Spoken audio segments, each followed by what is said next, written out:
William Holden was a legendary actor whose career started during the golden age of Hollywood. He was rich, he was famous, he was a huge fucking drunk. After his career fizzled, he drank himself into an oblivion at his oceanfront Santa Monica condo.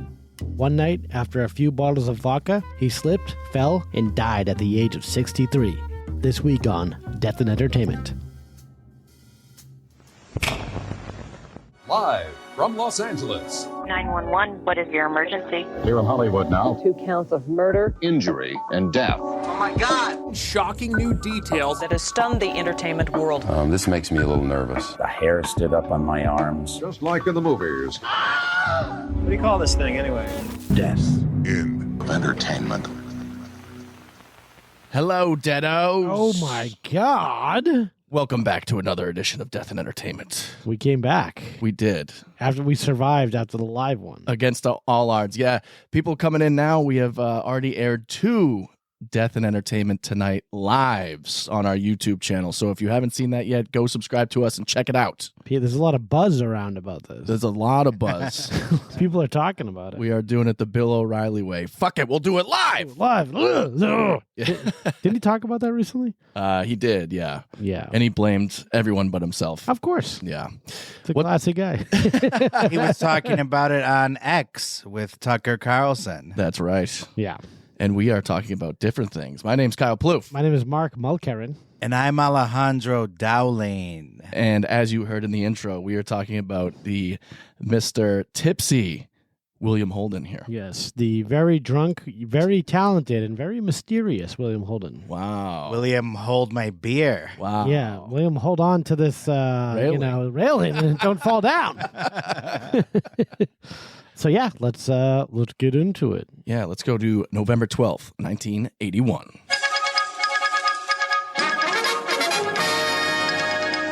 Top song, November 12th, 1981, we have Private Eyes by Daryl Hall and John Oates. Kind of slaps. Oh, it absolutely slaps. you were playing it before we started here. Watching you. Yeah, it's a hot tune. Oh, hell yeah. Yeah. Love that one. And they're currently feuding. He Yeah, had a they're done. restraining order. Yeah. What? Restraining order. Da.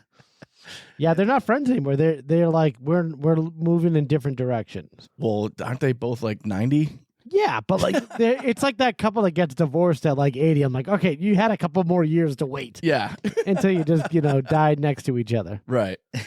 You know? What, are they going to go live and then start playing their songs by themselves? Yeah. Just half the song? Different locations. I don't know how they do that. Like that's a problem with a rock band. You actually have to be friends with the person for the most part. Yeah. We saw the Pixies recently, and Frank Black and Kim Deal hate each other's guts. So she doesn't even go on tour anymore, or does she? I'm not sure.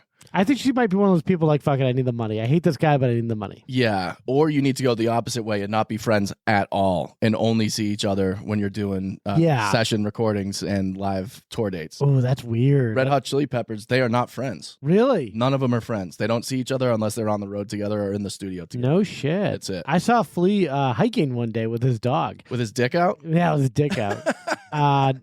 That's so one funny. time he wears clothes. That's so funny because the last time I saw him in person was Woodstock 99 where he was naked. That's right. So that makes sense. Yeah. Wow.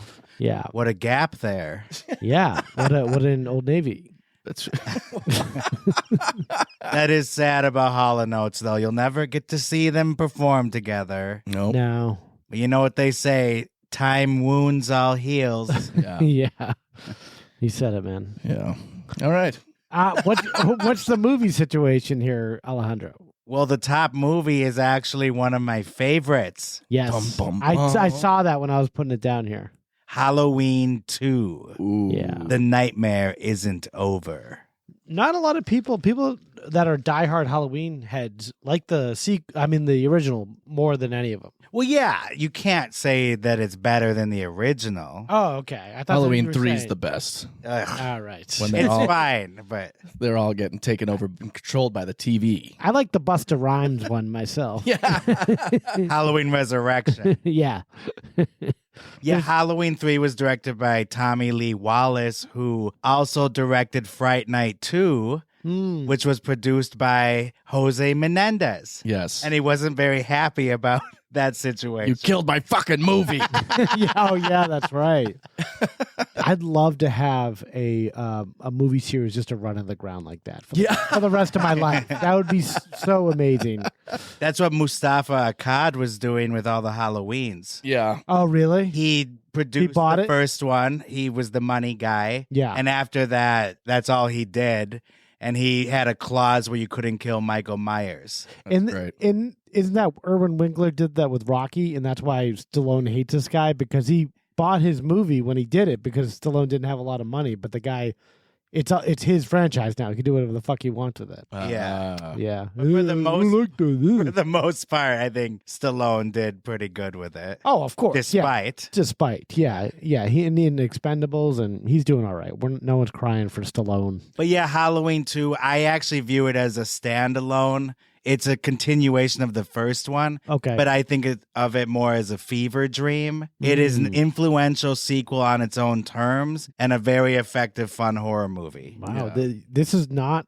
No one expected this insight into Halloween 2. That's listening to this podcast. It's actually a think piece on the downfall of print media. Oh, wow. That's an insight. That's a callback. I've seen parallels. Call back to our Patreon episode when we talk about Walter Mitty. Oh, that's right. Yeah, your favorite movie, Mitty. My long-winded point is it's a good movie by itself. All right? Yeah. You got me? You heard it here first. Jesus Christ. Or last. Emphatically. Alejandro wants you to know it's a good movie. Man, I need a drink like William Holden. I know. Well, he was definitely holding a few drinks, this guy. So let's get into it.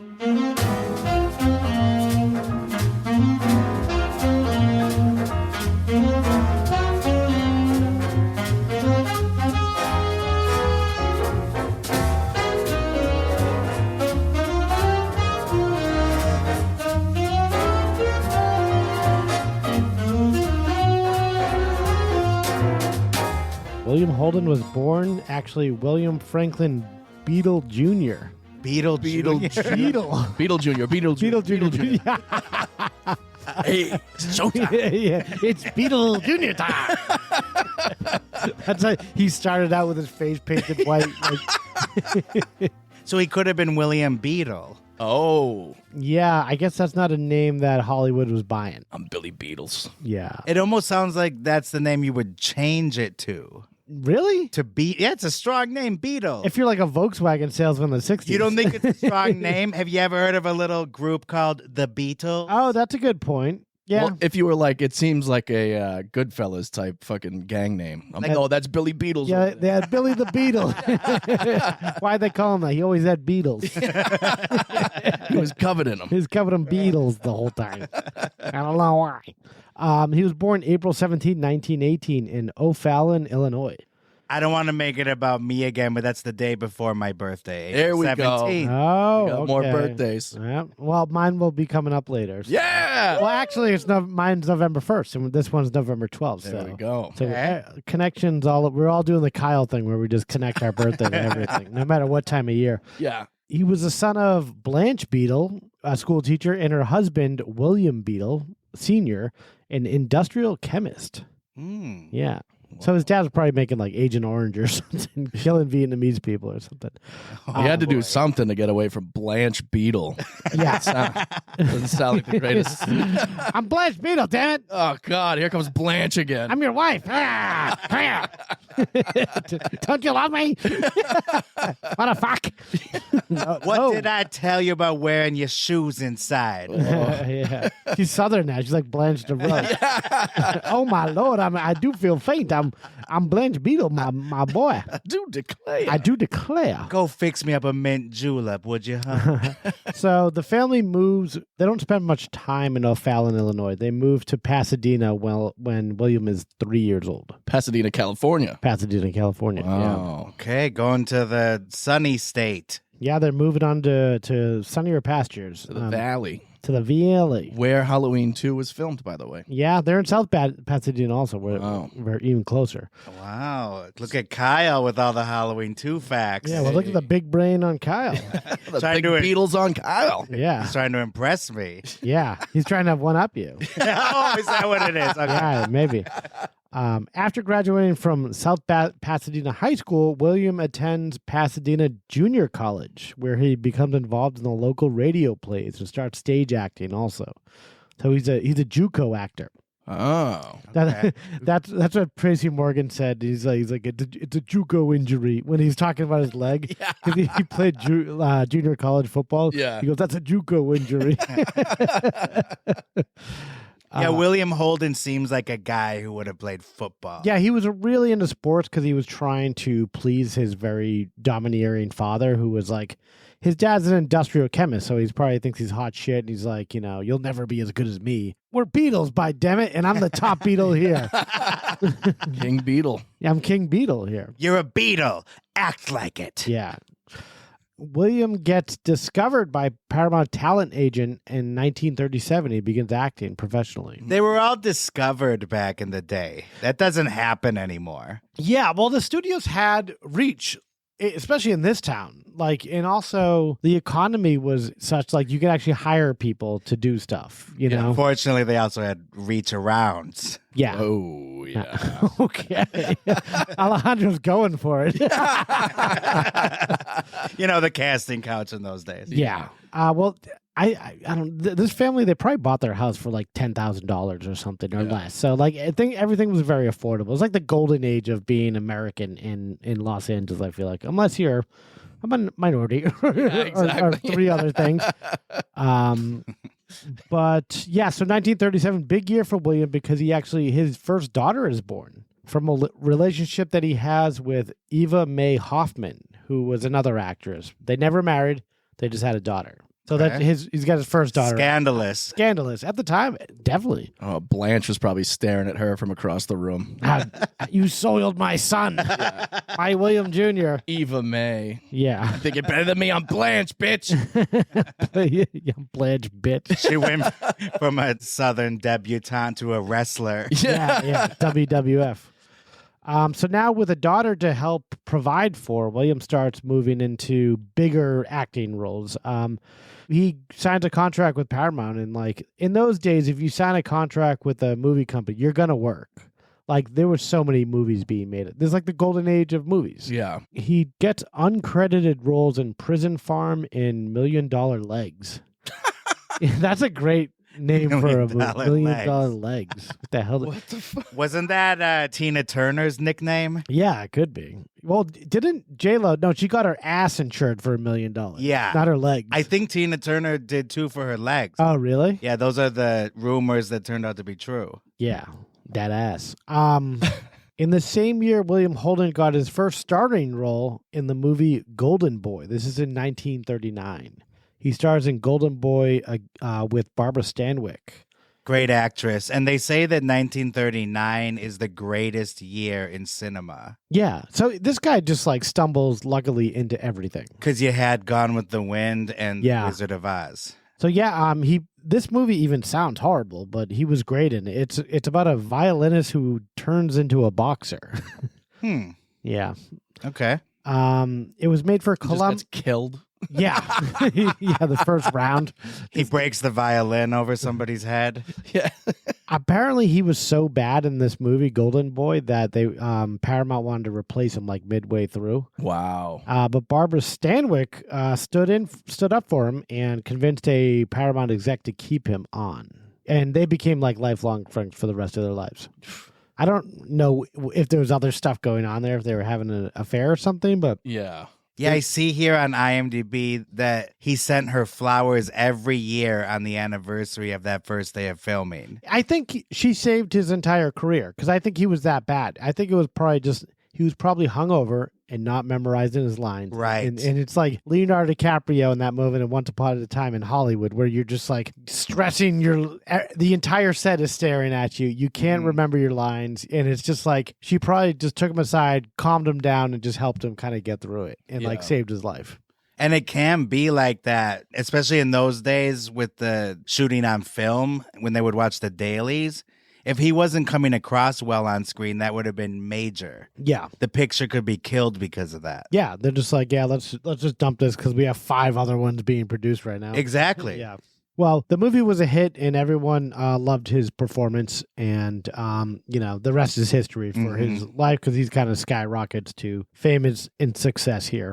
1941, he marries actress Brenda Marshall. They're married for a long time. They didn't divorce until 1971, but between that, they have 2 sons. But he has a lot of girlfriends in between. So he's a big time philanderer, Mr. Holden. You know.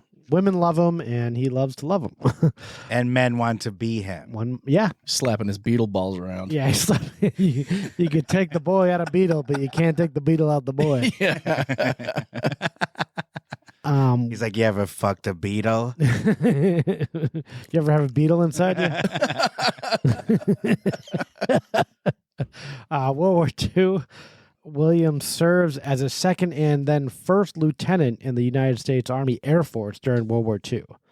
He acted in training films at the motion picture unit it's basically like the propaganda wing of World War II. So he wasn't actually fighting. No, he was not storming any beaches. He was storming the beach of Santa Monica.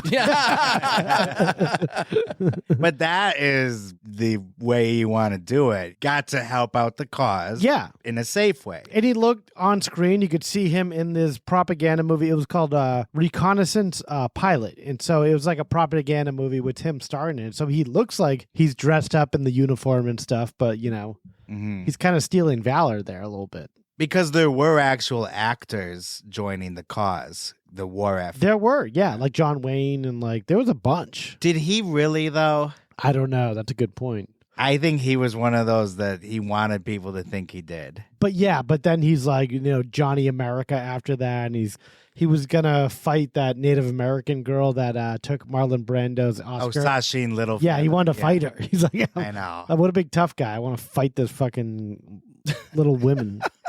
Fucking, yeah. Anywho, after the war effort, he returns and starts acting again. His first movie, Blaze of Noon in 1947, is also by Paramount, directed by John Farrow, father of Mia Farrow. Okay. Alejandro's favorite person. Yeah. I love Mia Farrow as an actress. Yeah. She's great.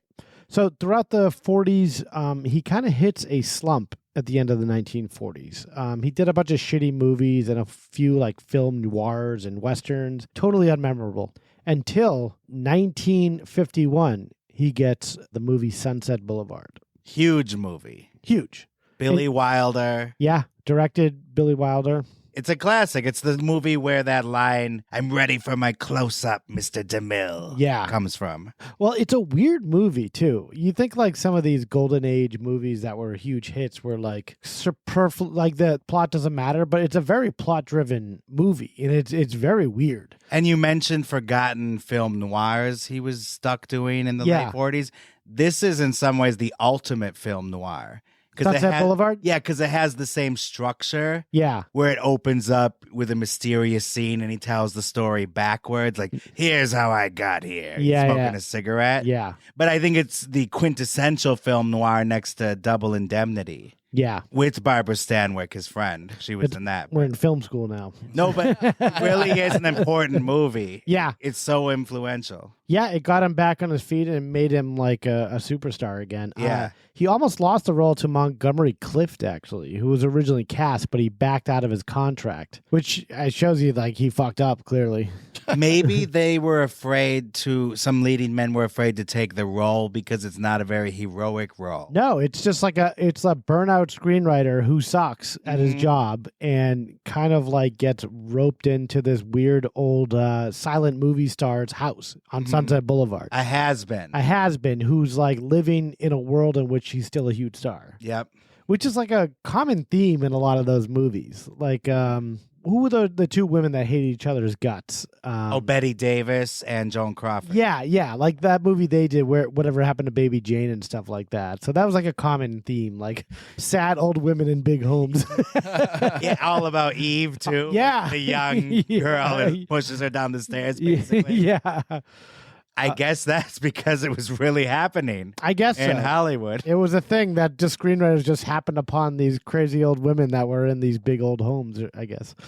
At some point during his career, becomes good friends with actor Ronald Reagan. Oh. He was the best man at Reagan's wedding to Nancy. Ronald Reagan. Oh, well, William, will you show up, please? You want to destroy the middle class? Don't get too...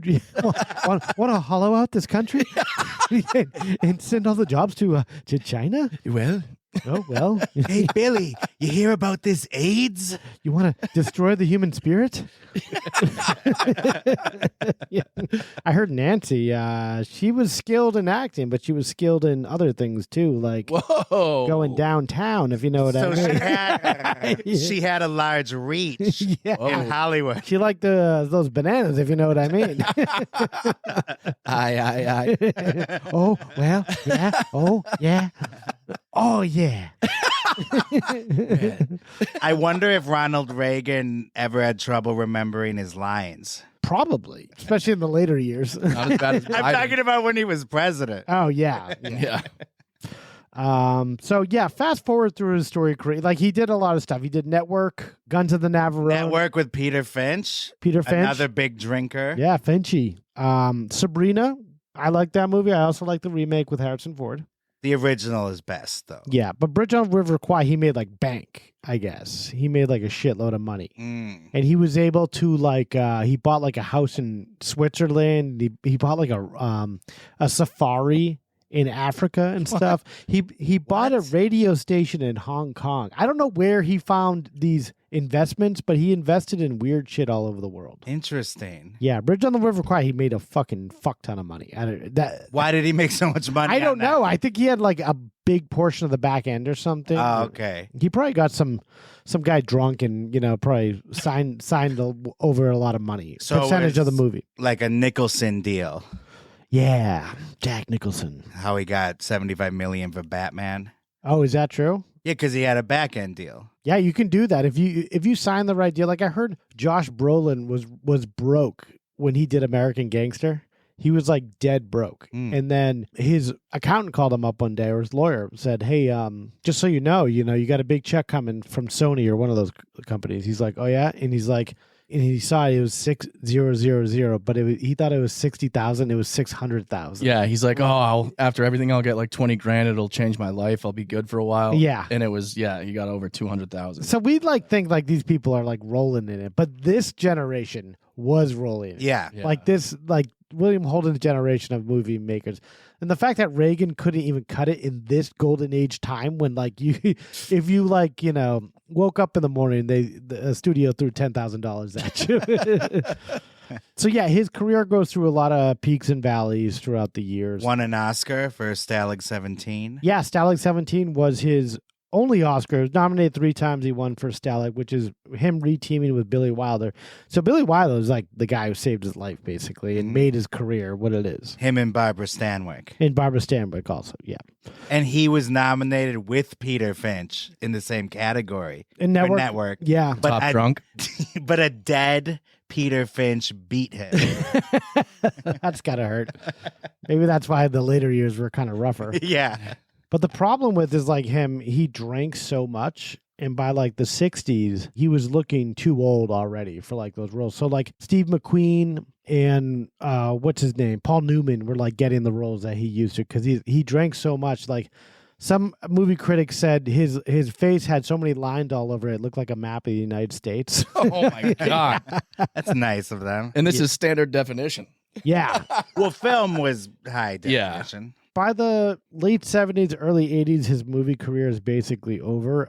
He does roles like he did a movie with Paul Newman called When Time Ran Out, which seems very apropos for both of those guys at that time. The movie bombed, obviously. He did this movie called The Earthling, which was him and Ricky Schroeder, in which he plays a loner dying of cancer in the Australian outback. Ricky Schroeder's an orphan boy, and I don't know. It sounds like a horrible movie. Call that cancer? Yeah. This is cancer. This is a cancer. Was Ricky Schroeder in any good movie as a child actor? I don't know, but he's always in those dumb sports movies. It was whining. Throw me the ball. Yeah, like, shut up, kid. Yeah, a grizzled old father figure. What are you looking at, kid? You suck as a son. Then they're like, okay, now action. Yeah. His last movie is Blake Edwards' S.O.B. So when time ran out and S.O.B. are like his last movies. So Hollywood's telling you something now. He did look rough. Yeah, he looked rough. And the For Omen late 2. 50s even. Well, some people like to have a couple drinks. This guy likes to have a couple bottles of vodka. Likes to have a couple bars. Yeah. Yeah. He gives the menu back. He says, I'll have this. It's like the drinks had him. In Soviet Russia, vodka have you. So his movie career is over. What does he do? Does he spend time with his family and his 4 kids with various women? Hell no. The drinks aren't going to drink themselves. Of course not. He's got a drink on the beach in Santa Monica. He owns this like huge building right across from the beach in Santa Monica Boulevard. He buys a like pier? Not the pier. He owns the Ocean Ave must be. He owns the Ferris wheel. I have the address here. It's 535 Ocean Avenue in Santa Monica. Oh, sweet. So if you look at it, it's like the same building that he was living in when he passed away is still there. I thought like, when I'm reading like his history, I'm like, this guy's from the 30s. He probably bought like a house like literally on the beach or something. But it's like across from whatever the PCH. Yep. It's like a 10-unit place that he had a unit on the 4th floor there. So he owns like the entire building, and like people would come and go, and like they'd be living there, and they'd be like, "Oh my God, that's our landlord, who's William Holden, the actor," and he would not talk to anyone. He just lived there mysteriously. But he didn't live there with his wife or his ex-wife or any of his kids or anyone, just by himself in this place, living like a Don Draper like existence. That's kind of like what you do though by the ocean. Yeah, I guess so. But you'd think you'd be sharing it with, he even had, by 1971, he had this girlfriend, Stephanie Powers. 72 rather. This girl, Stephanie Powers, he was dating for years. And she was an actress also, but she didn't live there. Like, he's a loner, dude. He would just go to the liquor store, come home, and just, drink himself to death. And she was best known for the show Heart to Heart with Daddy Wagner. Oh, really? Yeah, well, there's some crossover with the Wagner thing, yeah. Are you going to get into that? We'll get into that in a minute. But I just want to give a history of his drinking. Like, he's an insane drunk. While in Italy in 1966, William Holden was responsible for the death of another driver in a drunk driving incident near the Leaning Tower of Pisa. What? He received... Wait a minute. Pisa? Pisa. Pizza or pizza? Pisa. Whatever. Oh, okay. What am I, Italian? I thought you were making a joke. We went from film class to Italian class here. What is this, Italian class? Marone, I'm over here trying to pronounce it. Actually, it's the Leaning Tower of Pisa. Chisa. The whistle. So he killed someone. So we killed someone with a car. God, I think you should not be allowed to drink or drive or act in movies after that. Well, he did receive an 8-month suspended sentence for vehicular manslaughter. Oh, that's so sad. He probably had to go whine in his Santa Monica apartment with the ocean view. Yeah. Wait, William Holden killed someone with his car? Yes. Holy shit. He was drunk as I a know. fucking skunk. Wow. That What year is- was this? 66. Oh, so he's just in the middle of everything, like working. Yeah, this is like in his heyday. Wow. Yeah, this is before Network and Towering Inferno. He Yeah. worked a lot after that. He'd already been working for like 30 years? Yeah. Didn't even slow him down. No. Literally. He's an old guy, He too. kept driving with the guy on the car. Will you let me off with the car, please, sir? He viewed him as literally a speed bump. Yeah, he did. This is like not fully hitting me. This happened in Italy, like next to a historical fucking site. Yeah. Wow. It'd be like, driving into the World Trade Center and just keep driving with someone like under your car. Oh my God. I guess, though, it was legal because it was a mime, Yeah. a street performer. You trying to hit these people, McLean? Yeah, maybe that mime. So yeah, he killed someone. Like, Yeah, I don't know how that must weigh on you a little bit. And it's Car? Well, on got a Mario tire on my chest. or whatever, he killed Lorenzo. So this is like, what's his face? Ferris Bueller. Yeah, but he got more of a Matthew- sentence than Matthew Broderick did. Matthew Broderick only had to pay like $400. Yeah. Or 150. 175. Yeah. But he got a suspended sentence, so he didn't have to serve any time then. No. Wow. He got the suspended a sentence. No, that's what they said in The Godfather. Remember the guy at the beginning who asked him to kill these guys who beat up his daughter? They get the suspended a sentence. Yeah. So then that's the blueprint that was set, because then other big actors are like, I only killed 1 or 2 people. Yeah, when I was reading that, it reminded me again of Leonardo DiCaprio's character from Once Upon a Time in Hollywood, just like living insanely and not really thinking about any consequences. Right. Yeah, William Holden probably had a flamethrower under his couch. Yeah. Imagine what was going on in that apartment. I can't. Yeah. On the car, there's a mustache attached to it. Yeah. They have to peel it off. My mustache is on the car. Where need to go? Mr. Holden, what? I'm a dead. My facial hair is attached to your car, man. So he lived like this kind of a hermit lifestyle in Santa Monica there for, years and years until one fateful night, November 12th, 1981. No one had seen him for like a week. Not even Stephanie Powers? Not even Stephanie Powers. She talked to him on the phone like 7 days before, said he was drunk, but he was the usual old drunk William Holden. He was his normal self. So she was just staying at her place, probably working. Yeah, she was just living probably closer to Hollywood than Santa Monica because she was like more of a working actress at this time. Yeah. No one knew where he was. Everyone kept calling the building manager at the building where William lived and owned. So on November 16th, the building manager, Bill Martin, opens the apartment and finds William Holden dead on the floor. When Bill Martin opens the door, all the lights are off except for the TV is blaring. I thought you were going to say Bill Maher. Yeah. Okay. New rule. Don't die by running into a nightstand. Yes. well, Alejandro gave it away, so we might as well talk about it. Running into a nightstand? Yeah. Well, this is what happened. This is what they believe happened. They think he had a robe on and he had a shirt on, but he had no pants on. People think he was either taking his pants off or putting them on, in which he slipped on a throw rug. He slips on a throw rug, bangs his head into a nightstand, and he gives himself about a 3-inch divot on his forehead. Oof. So when that happens, the nightstand goes into the plaster wall about like 4 inches because he slams it in that direction while hitting his head. And then he falls on the floor, and then he starts dabbing the gas. Yeah. Oh. Okay, so he survives this. He survives it, and then he thinks he's going to get away with just dabbing it, and like he'll be fine by the morning. He'll go to the doctor then because he's a very private person. Mm-hmm. Kyle, stop dabbing.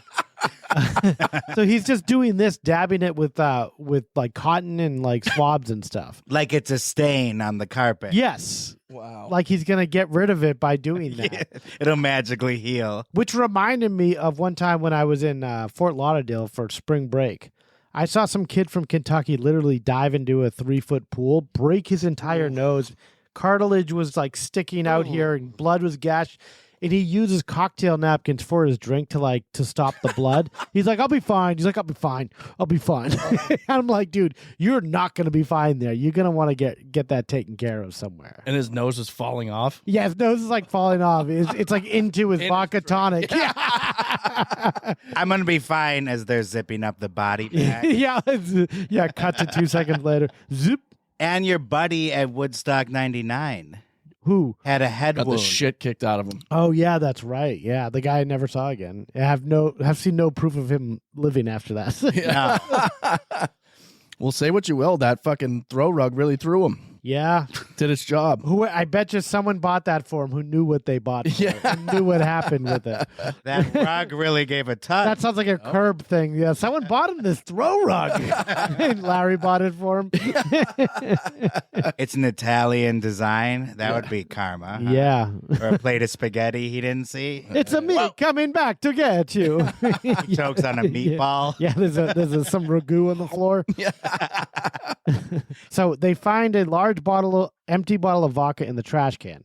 Which implies he polished that off. Polished that off. 4 empty beer bottles and another vodka bottle that was 3/4 full. Wow. So in the trash. That's the that was on the counter. Oh, okay. That's the real tragedy.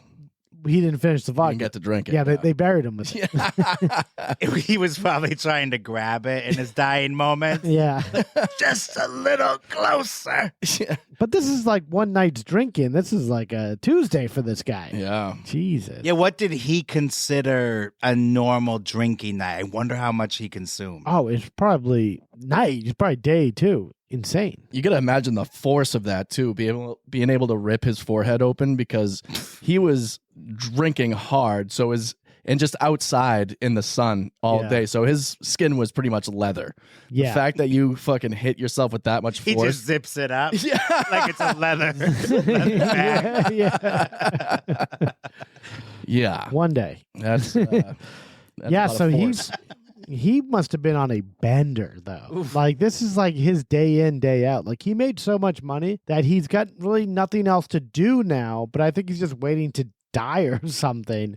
And then he did. Yeah. So he died like 15 minutes after he hit his head. So even if he called, it was 15 minutes. Even if he called 911, I don't know what that would have done because in 1981, if you called an ambulance in LA, I don't know. Santa Monica too. Santa Monica. Yeah.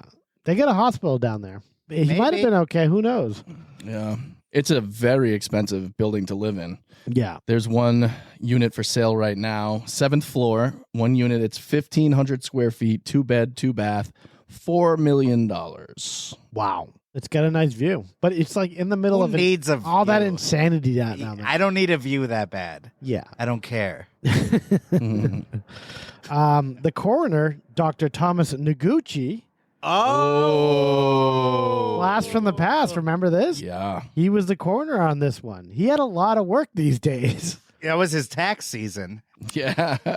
Because what's her name died like 10 days later. Natalie Wood. Natalie Wood died very soon after. Also not that far from Santa Monica. Yeah. Catalina Island. Yeah, not that far at all. And this guy was a very ineffective medical examiner. He's not great at his job because he said something and he was wrong. Because he said that William had dinner with 2 of his friends. That night? No, like a couple weeks ago. Oh, because no one had seen him. No one had seen him. And he's like, these are the last people who saw him. But no, Samantha Power had talked to him. Stephanie Power. Yeah, rather. So he was wrong in that. But he said the death was caused by an accidental fall involving tripping over and slipping on a throw rug, then falling onto the sharp edge of a bedside table. So he also just hit the sharpest edge of that table. Yeah. Usually you hit your knee on that, not your forehead. Yeah. And what do they call this? What is this classified as? Death by misadventure? No, I think it's accidental death. Okay. The assistant coroner, Richard Wilson, said Holden was very intoxicated when he died. You think? He had a blood alcohol level of 0.22.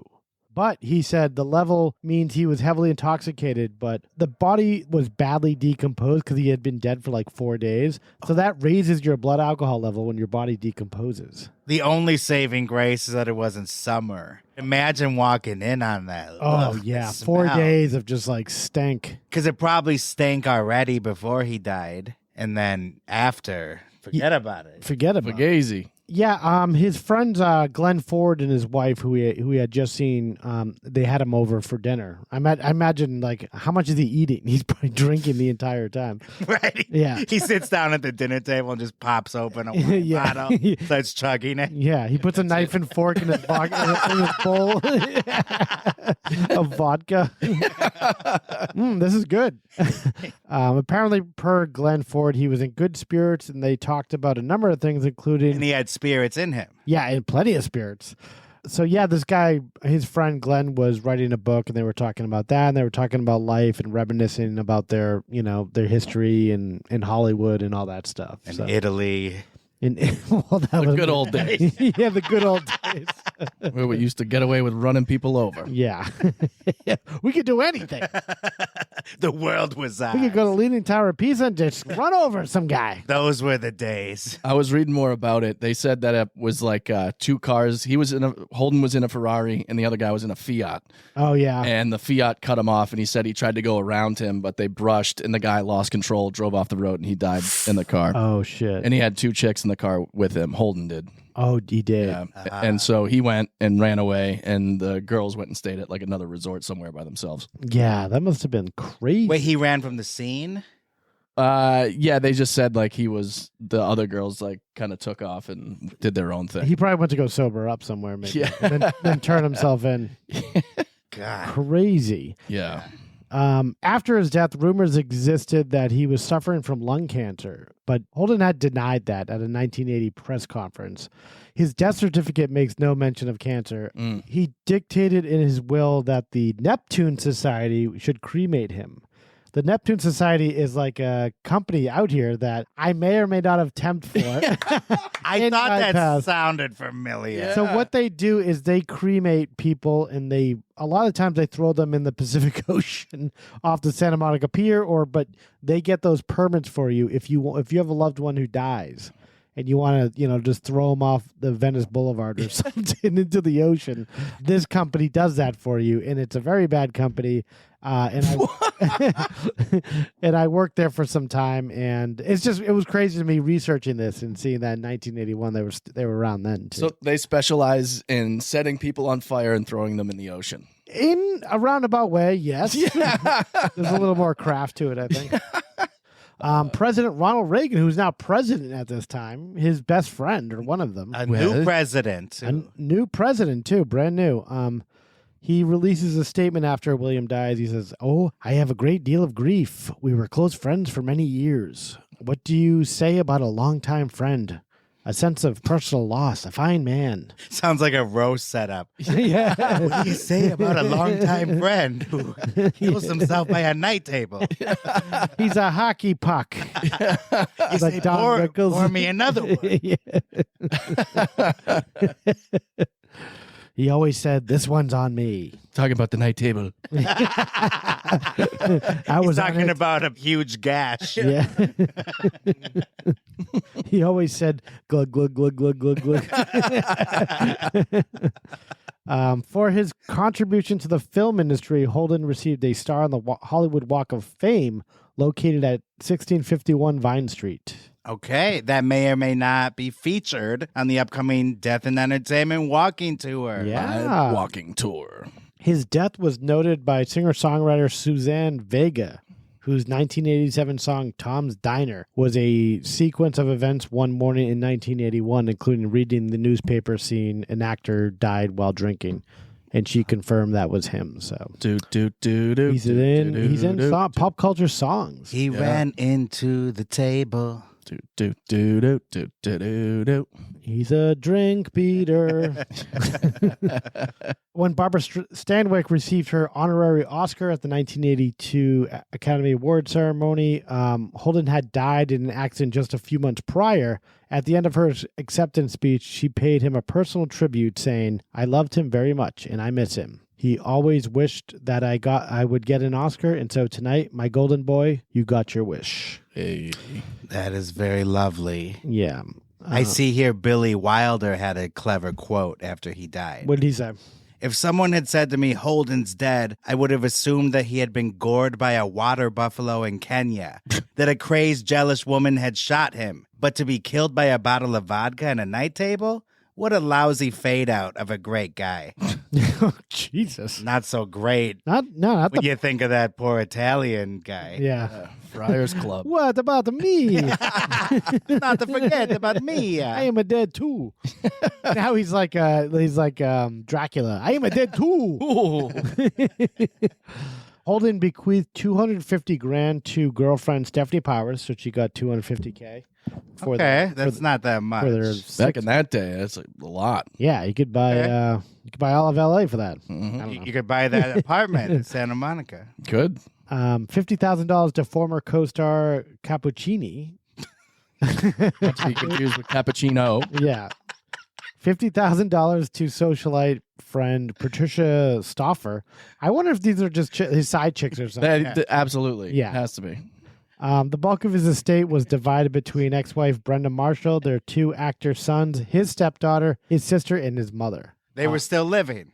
Yeah. Blanche. She probably lived to be 130. She's probably still alive. Yeah. How the hell is she I still do alive? declare I am 130 years young. I am a breathing. After his death, Powers set up the William Holden Wildlife Foundation at Holden's Mount Kenya Game Ranch. So he had like a whole safari in Africa that he owned.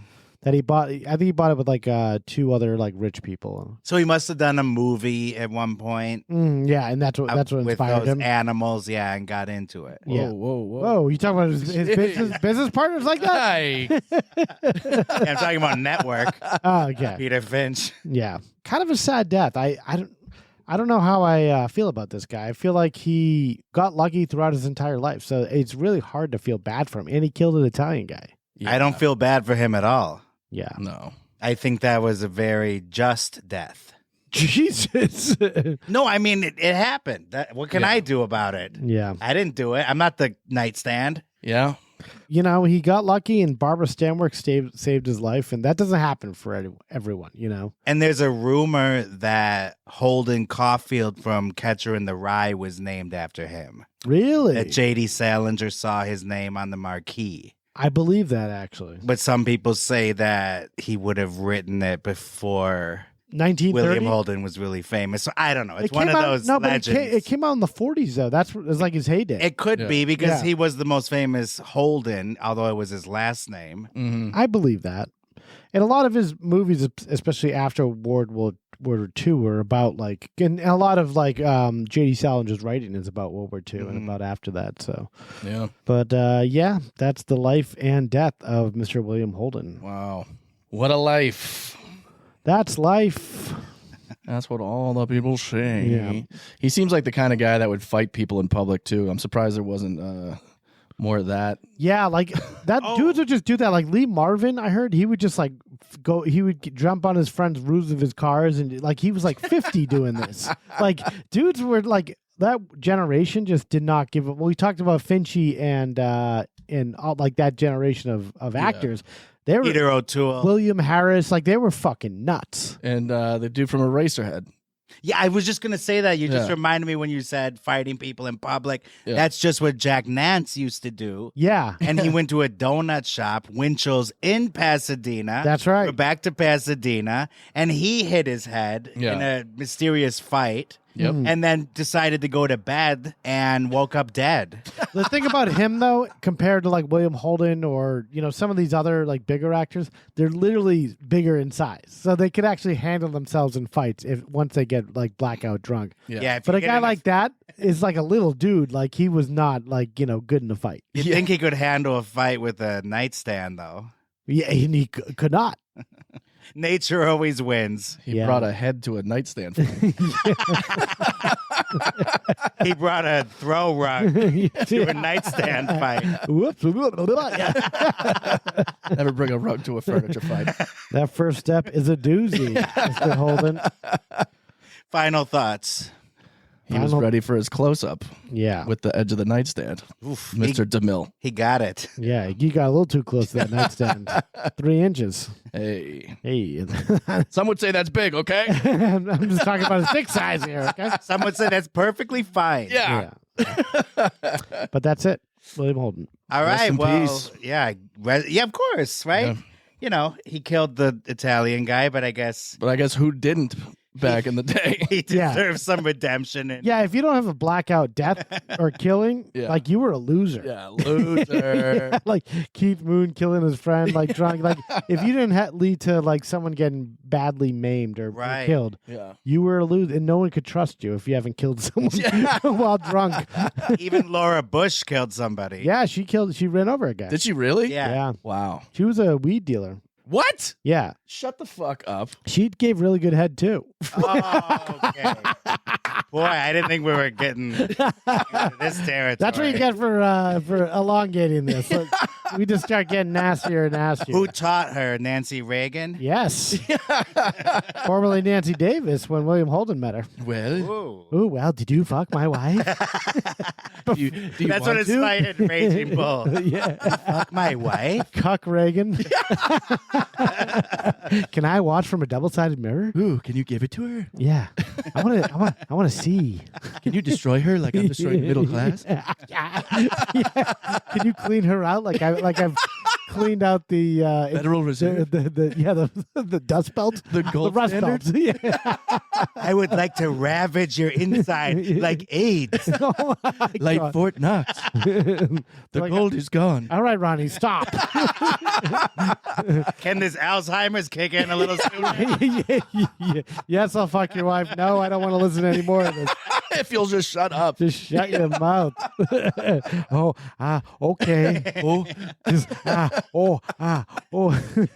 Just, he's like he's shorting out. Well, that's all, folks. Yeah. yeah. Well, that is all. That is all, yeah. Like we said before this episode started, make sure you come back to our YouTube channel every Tuesday, 7 p.m. Pacific time to see Death in Entertainment Tonight live. We're doing it live. We're fucking it. Yes. Yeah, that's 7 p.m. Pacific and 10 p.m. Eastern. And in Wisconsin, Yeah. it is 9 p.m. Yeah, and then if you're in between any of those places, figure it out. Figure it out. Yeah. Other than that, go to our Patreon. We have a ton of stuff that's about to be uploaded over there. We just dropped something about Vince McMahon and his insane suit that came out, and lawsuit, that is. Yeah, we're not talking about a tailor-made tuxedo. We're not talking about his brioni. No, we are talking about some hardcore allegations that he will never be able to recover from. Yeah. Neither will I after hearing them. Yeah, for real. And other than that, yeah, just make sure you check us out. If you're already listening right now, then you're already listening on iTunes, Spotify, or wherever you get your podcasts. Every Wednesday, our episodes will be dropping. So make sure you come back next Wednesday, Tuesday on YouTube. And other than that, I think we're out of here. And until next week. Don't go dine on us. Bye-bye. You have just heard A true Hollywood. Shocker. I have never seen anything like this before. The movies, Broadway, music, television, all of it. A place that manufactures Nightmares. Okay, everybody, that's a wrap. Good night. Please drive home carefully and come back again soon.